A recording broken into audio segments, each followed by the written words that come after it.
ఆనాడు సంవత్సరానికి ఎకరాకు 10,000 ఇస్తే ఈనాడు రైతు భరోసా పథకం కింద సంవత్సరానికి 12,000 రూపాయలు.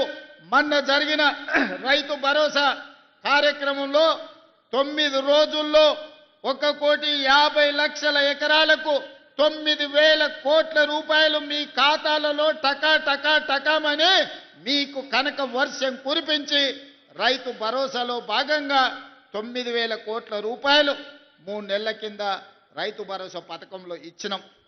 రైతు రుణమాఫీ ఆనాటి ప్రభుత్వం 1,00,000 రూపాయలు రుణమాఫీ చేస్తా అని 4 విడతలని మిత్తి మేమే కడతామని అసలు మిత్తి తడిసి మోపెడై నెత్తి మీద అప్పై రైతు చేతిలోకి చిప్పొచ్చింది తప్ప రైతు రుణమాఫీ జరగలేదు. ఆయన గారు ఇచ్చింది అసలు కాదు కదా, వడ్డీకే సరిపోలే. కానీ మన ప్రభుత్వం అధికారులకు వచ్చిన వెంబడే ఇచ్చిన మాట ప్రకారం 25,35,000 మంది రైతులకు 20,614 కోట్ల రూపాయలు రైతు రుణమాఫీ 2 లక్షల రూపాయల వరకు చేసి ఇచ్చిన మాట నిలబెట్టుకున్న ప్రభుత్వం